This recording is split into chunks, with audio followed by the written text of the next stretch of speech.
Welcome to Hatman Strikes Back Daily Boxing News. So Itauma just blasted out Dillian Whyte in a round. It didn't tell me anything I didn't already know about the guy. He's a precocious talent, obviously, power, speed, defensively responsible. He thinks very fast, he sees things. When he goes in for the finish, he's not throwing punches with reckless abandon, he's placing all the shots. He's just doing so in fast forward. Be that as it may, some people have asked me whether I can see any weaknesses in Itauma's game at this early stage. I'm not talking about the intangibles, the things that we won't know until we know, such as chin, stamina, heart, ability to adjust on the fly. We can't know those things until he's put in certain situations in fights. Now I'm talking about technical things that we can see now. Are there any flaws there? Well, the only potential flaw is something that Duke McKenzie actually mentioned in a TalkSport podcast a couple of weeks ago. And that is that Moses Itauma doesn't really move his head. Now, that doesn't necessarily mean that he can't move his head. Maybe he hasn't been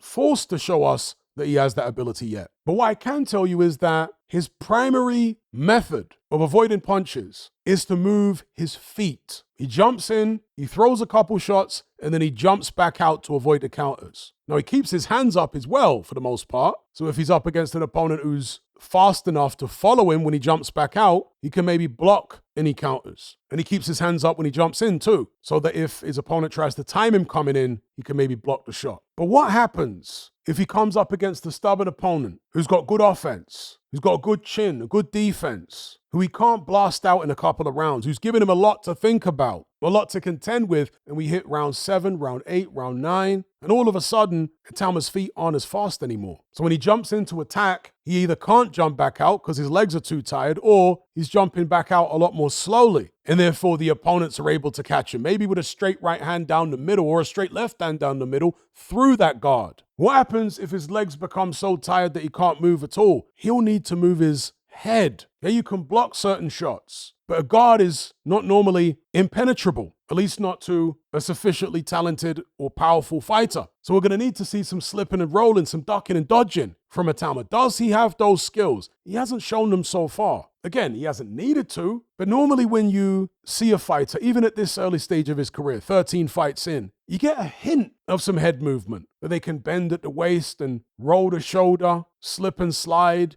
You get a hint that those skills are there. With Itauma, I'd have to go back and watch maybe his fight against Dobyachenko, which went the distance, to see if there's a hint of those skills in that contest, because in recent contests, we haven't seen it. Yes, they've all been early blowouts, right? But still, when he's shaping up, you don't really see him move that head. It's legs for defense all the time. And that works great until it doesn't. As I say, until your legs get tired, or you're fighting somebody who is maybe very tall, that also has fast feet, like a Bakadeh Jalilov. If Itauma was fighting a Bakadeh Jalilov, he'd need to move his head, bro. I'm telling you. The foot speed, I don't think would be enough alone. You'd have to marry that with head movement coming in against the 6'7", 6'8" Jalilov, who's got quick feet himself, who's a southpaw himself, and who's got dynamite in his left hand. So anyway, that's my take on the question, does Moses Itauma have any weaknesses from what I've seen in his fights thus far? For all we know, he may have a weakness in stamina, chin, heart. He hasn't been in a position in any fight for us to see that yet. We can't say one way or the other. But as far as the lack of head movement, well, we can see there's a lack of head movement. There isn't even a hint of it so far in his career.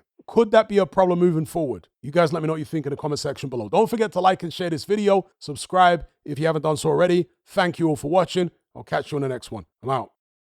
Are you surrounded by mindless bots in human form who adhere to the norm and blindly conform? Who swallow all the mainstream BS and actually ridicule you for questioning things? Do you wish you had more free-thinking individuals in your life to network and converse with? Well, look no further. We're right here. Come and join the Brotherhood of Reason on Patreon. You'll gain access to my weekly topical content where we take deep dives on an endless variety of subjects, as well as my vast back catalogue of podcasts, videos, interviews, movie decodings, and my Confessions of a Nightclub Bouncer series. You'll also get to talk and network with myself and hundreds of other people in our members chat. You can enjoy all this via the Patreon app or on desktop, and download all my podcasts in high-quality MP3. There's no contract, no commitment. You can cancel at any time, just like Netflix, but it's a hell of a lot cheaper. Just download the app from the Play Store or the App Store, or simply visit patreon.com on a web browser. Then head on over to my page and select the tier called the Brotherhood of Reason. All the links are in the description box below.